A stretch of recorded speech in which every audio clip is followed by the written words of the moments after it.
So this is 6.4, is that right? Pythagorean Theorem. And real numbers is the kind of theme of this section. One of the oldest versions we found of the Pythagorean theorems that's like most recognized pretty much shows a picture of a right triangle. So there's a 90-degree angle. It doesn't look exactly like this, but this is what it implies. And there's a square coming off that side. There's another square coming off this side. And there's another square coming off that side over there. And basically what it says is if you take this area here and you add it to that area there, then you get this area over here. And these areas are usually found by saying these legs here are called A and B. Those are lengths. So lengths of the legs are A and B. And then we have a long side. That side length is C. So the long side length. Anybody remember what that long side is called? Hypotenuse. The hypotenuse, yep. Hypotenuse. And if we have a square that measures A by A, its area is A squared. And this area down here would be B by B, or B squared. And this area up here would be C by C, or C squared. And so it's literally C that way, C that way. And the thing we discovered a few thousand years ago was that the squares of the legs added up is the same as the square of the hypotenuse.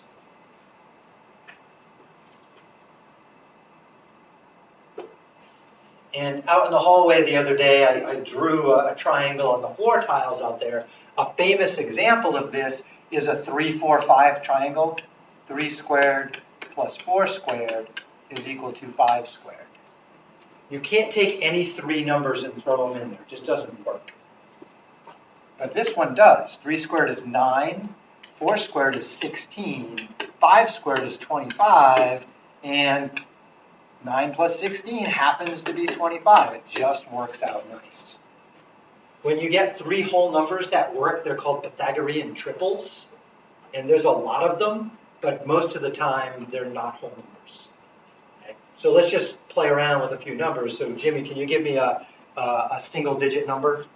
7. 7. And Giselle, can you give me another single digit number? 4. Excellent. Let's try 4 and 7. So on a new page, or on a page in your notes, do your best drawing of a length that is about 4. So there's my 4, and then perpendicular to that, make a 7. So 1, 2, 3, 4, 5, 6, 7. So that would be 7. And then I want to connect these 2 points right there and figure out what the length is. So if I have a right triangle here, if that's a right triangle connecting the 4 and the 7, the Pythagorean theorem says take your leg of 4 and square it, take your leg of 7 and square it, and then add them up. That's supposed to be equal to the other side squared, and usually we call the other side C. So that's going to be the other side squared. Okay, 4 squared is 16, 7 squared is 49. 16 and 49, is that 65? Now, 65, that's not a perfect square because 8 squared is 64. So that means this side C must be a little bigger than 8 because 8 squared is 64. To figure out exactly what C is, the only thing I can do is take the square root of each side, and then that tells me that C is whatever the square root of 65 is. And I'm guessing it's just a little bigger than 8 because I know 8 squared is 64. And there was a homework problem where I said, hey, write down some perfect squares. So what do we get? 8 point to 2 decimal places? 600. 8 600. Ooh, nice. Way to avoid slang. Yeah, so it's about 8 and 600. Pretty darn close to 8. So if this was 4 inches by 7 inches, I would be pretty sure that C was, just a hair over 8 inches. Okay. Now, it turns out if we know 2 sides, we can find any other side. So let's try a different configuration. I'm going to do one that works out nicer. Suppose I had a triangle where the hypotenuse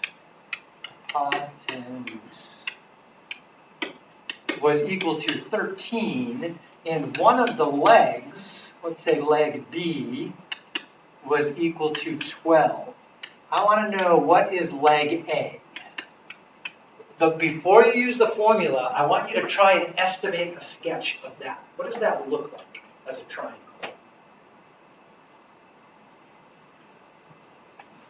And then see if you can use the Pythagorean theorem to find that missing number.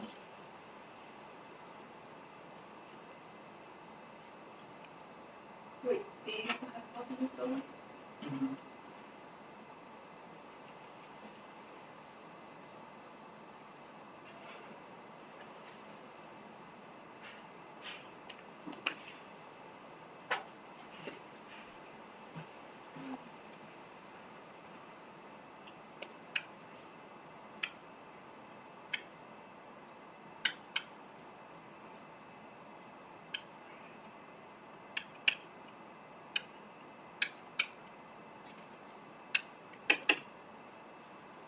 And anytime I draw one of these, if I don't know one of the numbers, it's not to scale. I don't exactly know what it looks like. So I could be a little off on how big that side's supposed to be. And that's okay. But I think it helps to draw a picture. Pythagorean theorem says a squared plus b squared equals c squared. Always a good idea to write the formula you're using down before you plug in. And then plug in what you know. We know that b is 12, and we know that c is 13. All right, to figure this out, I would first figure out what 12 squared is. 144 on a good day. 13 squared? 169. That's about as high as I know in perfect squares. Actually, do I know higher? I know 15 squared. I don't know why I know that 14. one, Yeah, I don't know. but I know it. I know 20 squared. That was pretty easy. Anyway, okay, what should I do next? Subtract the 144. Good. Yep. We want to get the a alone so we can figure out what the square root is. So a squared equals, ooh, that's nice. Isn't that 25? So I picked these numbers because this is another nice Pythagorean triple. A 5, 12, 13 triangle happens to be a right triangle. So it turns out a is exactly 5. If you pick 2 numbers at random, it's pretty unlikely the third side will be a nice number. It's probably going to be some weird square root. Okay, so anytime you can draw a right triangle, you can use the Pythagorean theorem. And there's a few examples of story problems in the homework. I'm going to skip over those for now, and I'll probably come back to them next class. Square roots give us a complication. So the trouble with some square roots.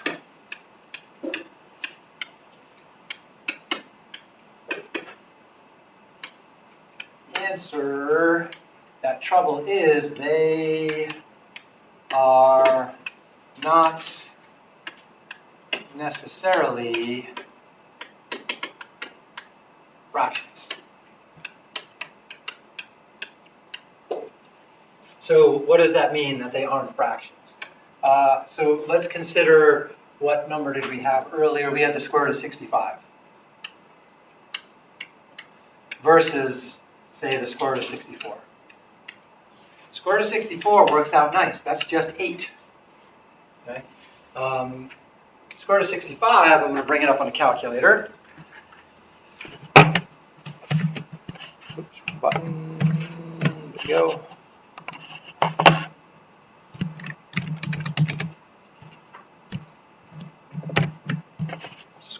Let's see, I think I need, how does this work? square root, and then 65 equals 8.06257748.3. Does anybody see a pattern I could draw a line over there? Or does it just end at the 3? How many places is that? 1, 2, 3, 4, 5, 6, 7, 8, 9, 10 places. Just for fun, check out the square root of 77. 1, 2, 3, 4, 5, 6, 7, 8, 9, 10. Oh, it gave me 11 places that time. Square root of 75. Is 75 a perfect square? Nope. 1, 2, 3, 4, 5, 6, 7, 8, 9, 10, 11. Do all square roots that aren't perfect squares have 10 or 11 decimals exactly, do you think? Or does that seem unlikely? Okay, so I'm just going to show you a cool calculator. Wolfram alpha, yep, that's what I want. Yep. And I want to know, a computer abbreviation of square root is SQRT, 65. Wolfram alpha will give me a few more decimal places here. A few more. And it will give me more if I ask. Okay, so there's a few decimal places there. And let's blow that up. Why Anyway. is it that we have to have numbers like this instead of just saying it goes on forever? Yeah, so it does go on forever, but these are different than fractions, because when fractions go on forever, they repeat a pattern. I can make a rubber stamp and just go stamp, stamp, stamp, stamp, stamp over and over again. But here, the problem is, I'm not seeing a pattern I can put a line over. You want to come up and take a closer look. But why? Do you know why is it that these don't have a pattern? If they're I do, but I find it inexplicable. okay. Somebody proved a while ago that the square root of 2 can't be written as a fraction, and I could show you that. And a similar technique would show that the square root of 65 cannot be written as a fraction, but it's not fun showing it.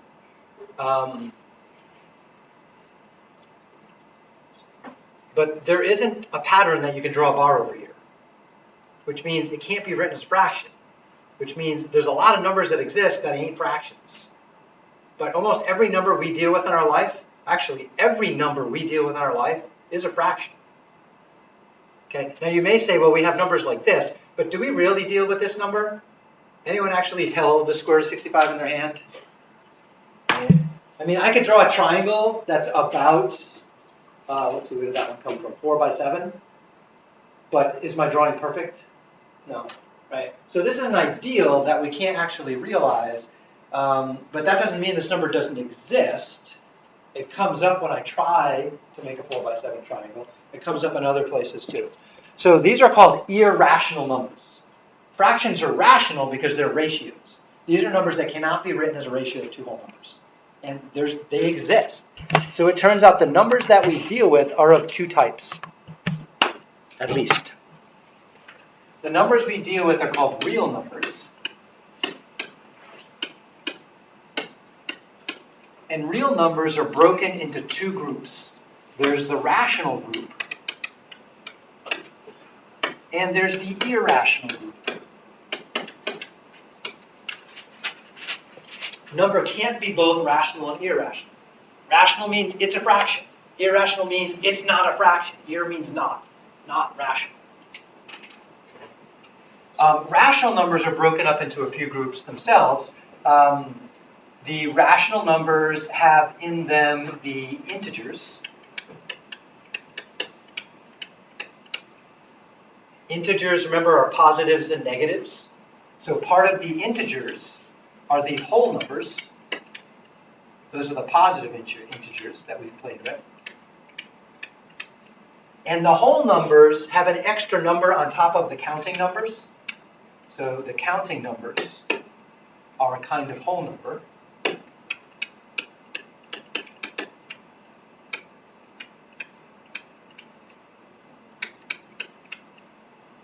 And then there are rational numbers that aren't integers. Okay, so just some examples of each of these. On the rational side, numbers like 3/4, that would be a rational number, right? Or -1/2 is a rational number. Integers are things like 5 and -100. Whole numbers, 0 and 7. Counting numbers, 1 and 6. Right? Those are examples of those right there. Irrational numbers are numbers that can't be fractions, and it turns out there's a few special ones we've heard of. Pi is one of them. You may have taken a math, and pi, remember, is approximately 3.14. Unfortunately, March 14th is a Saturday, so we don't have class on Pi Day, but I will be celebrating it on March 16th. We will have a delayed Pi Day. That is the first day of finals week, and I usually do a study session that day if you guys want to come. So I will have Pi if you guys show up Monday afternoon. You ever hear of a number called little e? Yeah. Maybe, yeah. It just showed up, so wouldn't that?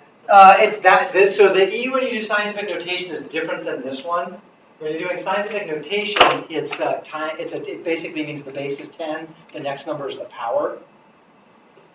This number right here is is about 2.7-ish. And it goes on without repeating for a long time. Square root of 2 is another one, because 2 isn't a perfect square.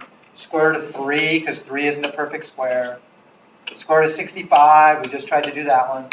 And these guys could be positive or negatives. Cube roots can lead to irrationals. Now, over here, if I talked about the cube root of 8, that means what number could I cube to get 8? 2. So 2 is rational. However, the cube root of 7 is not rational because 7 is not a perfect cube.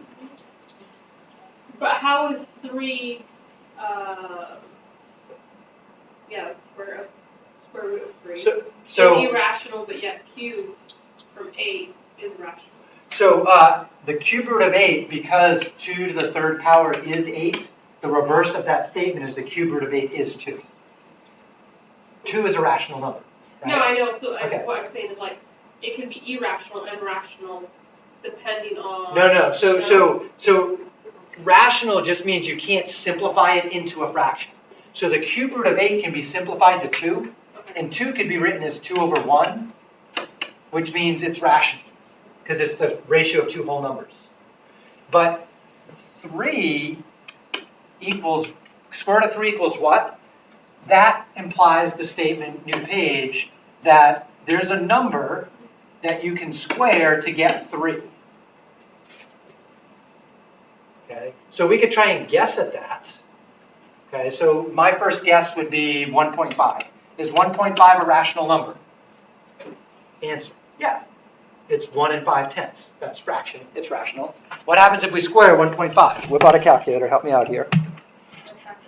Calculated that. Oh no, I'm sorry. Okay, so I'll help you out with calculator. So let me see. 1.5 raised to the second power. Ooh, that's a little too small. It answers 2.25, so I'm too small, so I would have to guess higher. Right? So 1.5 squared is 2.25, so I guessed too low. What about, could the square root of 3 be 2? No, because 2 squared is 4. That's too high. So give me another guess. 1.75? Sure, that's a great one. So then we whip out a calculator and we square 1.75. What do we get? 1.75 squared. And you get a run. We'll see you later. I get 3.0625. That's pretty darn close. Okay. Now I could do this all day trying to guess and guess and guess. And what would happen is I would get 1 decimal closer, but I'm going to have to do that forever. If the number inside does not come out to be a perfect square, then the answer has to be irrational. And somebody proved that a long time ago. That's beyond the scope of this class. If you wanted to get into that, then you would need to take a lot more math. Get a bachelor's in math and you'll get to that. Some point in that. So again, somewhere in between here is the real answer, but the problem is it's not a fraction, so its decimal goes on forever. So examples of irrational numbers are things like these over here. Rational numbers are things like that over there. So we have two camps in terms of real numbers that we deal with, and they both occur when we do stuff. These occur mainly when we're doing calculations. These occur when we're taking measurements and counting stuff up. Right? Okay. So I want to do a problem from last week in reverse. Last week we did things like took 5/9, and we figured out the pattern that it repeated. So 5/9, for example, is 0.5 repeating. And we use long division to make that happen. Another pattern we found, I think we looked at 11ths. So for example, 3/11 is 0.27 repeating. I'm just going to double check that on my calculator. 3/11, 27, 27, 27, 27, over and over and over again. So the question is, can we take a repeating decimal and figure out what fraction it is? So we're going to try and do that. So we're going to start off easy and then do a slightly harder one. So repeating decimal to fraction. Start with a simple example of 0.777 repeating, which we often write as 0.7 with the bar over the 7. Now, the problem with this right here is this ... part. Right? I can't do forever, I'm human. So I got to get rid of the forever. Here's the trick to get rid of it. Call this number x. So we're going to say x equals 0.777. What would 10x look like? What would 10x be? If x is 0.777, what is 10x? Oh, you don't need your calculator. You guys know this. Multiply by 10, what happens to the decimal? Yeah, so what the answer? 7.77 repeated. So 7.777 forever. What do these two numbers have in common? They're base 10? No.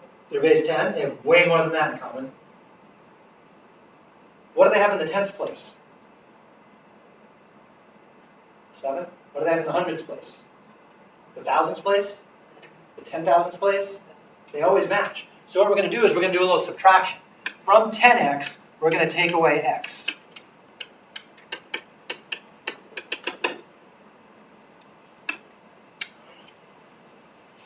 So if I take 10x's and I subtract 1x, how many x's do I have left? 9 x's. And over here, 7 minus 0 is 7. 7 minus 7 is 0. 7 minus 7 is, and so I get a whole bunch of zeros forever. Do I care if I have zeros forever? No. Basically, this right here says 9x equals 7. So what do I do to get the x? Divide by 9. X is 7/9. That's the answer. That's the fraction that goes with this. I have to say that's pretty cool. It is pretty cool. Okay, we're going to do a cuter one that's slightly harder.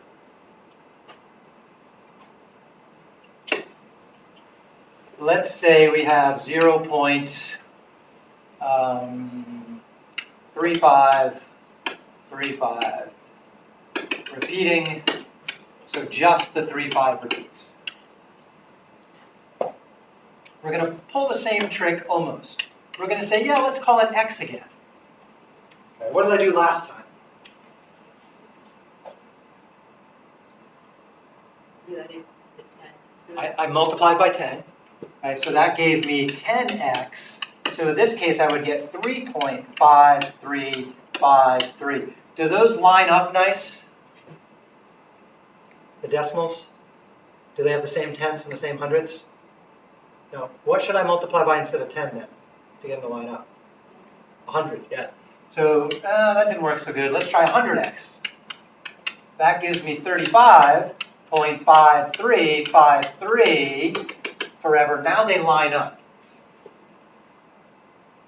So if the repeating part is 1 digit, we multiply by 10. If it's 2 digits, we multiply by 100. Guess what we do if it was 3 digits repeating? 1,000. We'd multiply by 1,000. Yeah, so next I'm going to rewrite underneath the original x equals 0.35. Line up the, oops, yeah, oh shit, what did I do wrong? Sorry, I got my decimals mixed up. 3535, there we go. 35. So line up that decimal point because we need to do that to subtract properly. 100x minus x, 99x's. What happens on the right side? The infinite stuff disappears, and I just get 35. So what do you think x is here? 35.99.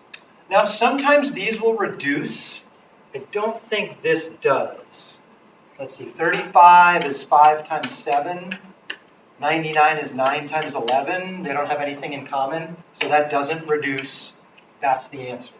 So let me just double check on a calculator. 35 divided by 99 is 0.3535353535. Okay. I'm going to put up another decimal. I want you to guess at the fraction based on these two examples. Suppose I had 0.363636 repeating. Want to guess? 36.99, which reduces. Let's play with that for a minute. Let's see, 3 goes in the top and bottom. Divide by 3. 3 goes in there, what, 12 times and 33 times? Oh, 3 goes in again. Divide by 3, divide by 3, 4 over 11. Okay, I'm going to ask my calculator, see if that's true. It looks good. I'm hoping. Seems like the other examples. 4 11ths. We rock. It worked. Okay, I'm going to make you do a slightly harder guess. And then we're out of time for fun today. What if we had 0.123123, so it's just the 1, 2, 3 that repeats. Let's see if we can guess at an answer without doing all of the work. Say it again. 123 over 999. Whip out a calculator. And then Let's. divided by 3. Yeah, so it could reduce, but let's leave it like that for now. Let's just check it because this is a big guess. So calculator. 123 divided by 999 is 1, 2, 3, 1, 2, 3, 1, 2, 3, 1, 2, 3. Oh my gosh, that's kind of cool. Do you remember we saw the 1/7 pattern before? 142857, 142857. So it turns out if I saw that decimal and I didn't know, if you're really bored tonight, you can double check this. 0.142857 repeating should be 142,857 over a 9 for each thing that repeats. So 1, 2, 3, 4, 5, 6. This, if you're diligent, reduces down to 1/7. If you're really bored tonight, you don't feel like Netflixing, and you don't have homework to do, go for it. In theory, can we say it's always going to be 1 less than 10 as a whole? 1 less than a power of 10. as a whole, so like. For our sake. Yes and no. So the trick comes if there's a delay in the repeat, and then it's a minor modification of this idea, but that still fits sort of. So if I had like 0.0131313, that 0 that's not part of the repeat changes things a little bit. And so this would be 13 over 99.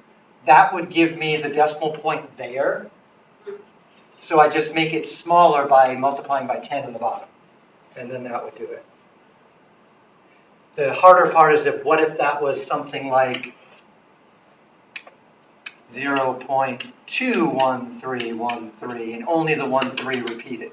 Then identifying the 2 isn't as easy. I can't do that off the top of my head. But that trick we did a minute ago with the x and the 100x, that would solve this. So it turns out you can use that algebraic trick all the time. Guessing at it only works sometimes. Okay. But if there's just a straight pattern with no delays, it's just divide by the right number of 9s, and that's the answer. Which is kind of cool. All right, we are 90% done with section 6.4. So we'll just do a little bit in the next class, and then we'll do a little bit in chapter 8, only a little, probably only one section, and then the quarter's over. Sorry. Everyone has to stay shelter at their home. Okay, so there is a possibility, let me stop the recording here.